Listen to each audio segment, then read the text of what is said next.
ರೈಬಾಗ್ ಚಿಂಚಲಿ ಹಾಗೂ ಕಬ್ಬಗಳಲ್ಲಿ ನಾವು ಹಮ್ಮಿಕೊಂಡಿದ್ದೇವೆ. ಹಾಗೂ ತಮ್ಮ ರೈಬಾಗ್ ಕ್ಷೇತ್ರದಲ್ಲಿ 2 ರಸ್ತೆಗಳ ಪೂಜೆ ಕಾಮಗಾರಿಯನ್ನು ನಾವು ಹಮ್ಮಿಕೊಂಡೇವೆ.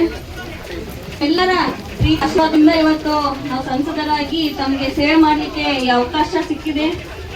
ನಿರಂತರವಾಗಿ ನಮ್ಮ ಸರ್ಕಾರ ಈ ಕಾರ್ಯಕ್ರಮವನ್ನು ಹಮ್ಮಿಕೊಂಡಿದೆ. ಸರ್ಕಾರದ ಪ್ರತಿ ಕಾರ್ಯಕ್ರಮಕ್ಕೂ ಕೂಡ ನಾವು ಎಲ್ಲ ಗಳಿಗೆ ನಾನು ಸ್ವತಃ ಹೇಳಿರ್ತೀನಿ. ಎಲ್ಲಾ ಮುಖಂಡರು ಹಾಗೇನೆ ಯಾವುದೇ ಪಕ್ಷದ MLAಗಳಿದ್ರು ಕೂಡ ಅವ್ರಿಗೂ ಕೂಡ ಸಹ ನಾವು ಆಮಂತ್ರಣ ಕೊಡ್ಬೇಕಂತ ನಾನು ಡೈರೆಕ್ಟ್ ಆಗಿ ಹೇಳಿರ್ತೇನೆ.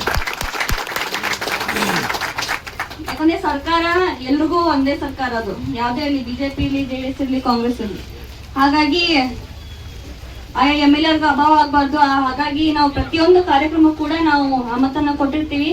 ಹಾಗಾಗಿ ಇವತ್ತಿನ ಕಾರ್ಯಕ್ರಮ ಬಹಳ ಯಶಸ್ವಿಯಾಗಿ ನಡೆಯಿತು. ಇಂದಿರಮ್ಮ ಅವರು ಕನಸು ಎಲ್ರಿಗೂ ಕೂಡ ಬಡ ಜನರಿಗೆ ಅನ್ನ ಕೊಡುವಂತ ಕಾರ್ಯಕ್ರಮ. ನಮ್ಮ ಸಿದ್ದರಾಮಯ್ಯ ಸರ್ ಅವರು ಕೂಡ ಅನ್ನ ಭಾಗ್ಯವನ್ನು ಅವರು ಸ್ಟಾರ್ಟ್ ಮಾಡಿದ್ರು. ಇವತ್ತು ಮುಂದಿನ ಪೀಳಿಗೆ ಕೂಡ ಯಾರಿಗೂ ಹಸುವು ಮಲಗಬಾರ್ದು. ತಮ್ಗೆಲ್ಲೂ ಗೊತ್ತಿರೋ ಹಾಗೆ ಬೇರೆ ದೇಶಗಳಲ್ಲಿ ವಾರ್ ನಡೀತಾ ಇದೆ. ಅಲ್ಲಿ ಸಾಕಷ್ಟು ಹೆಣ್ಮಕ್ಳು, ಕೂಸುಗಳು ಎಲ್ಲ ಸಾಯ್ತಾ ಇದ್ದಾವೆ. ಅವ್ರಿಗೆ ಅನ್ನ ಇಲ್ಲ ತಿನ್ಲಿಕ್ಕೆ. ಬೇಕಂತಾನೆ ವರ್ಲ್ಡ್ ಲೀಡರ್ಸ್ ಅವ್ರಿಗೆ ರೇಷನ್ ಅನ್ನ ಬಂದ್ ಮಾಡೋದು.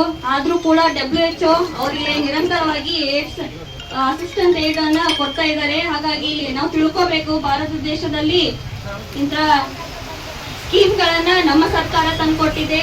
ಹಾಗಾಗಿ ಯಾರು ಮಕ್ಕಳು ಕೂಡ ಹಸುವಿನಿಂದ ಮಲಗಬಾರ್ದು ಅಂತ ನಮ್ಮ ಉದ್ದೇಶ, ನಮ್ಮ ಸರ್ಕಾರದ ಉದ್ದೇಶ. ಹಾಗಾಗಿ ಸಿದ್ದರಾಮಯ್ಯ ಸರ್ ಅವರು ಕೂಡ ಹಾಗೂ ಎಲ್ಲ ಹೈಕಮಾಂಡ್ ಅವರಿಗೆ ನಾನು ಧನ್ಯವಾದ ಹೇಳಕ್ಕೆ ಬಯಸ್ತೇನೆ.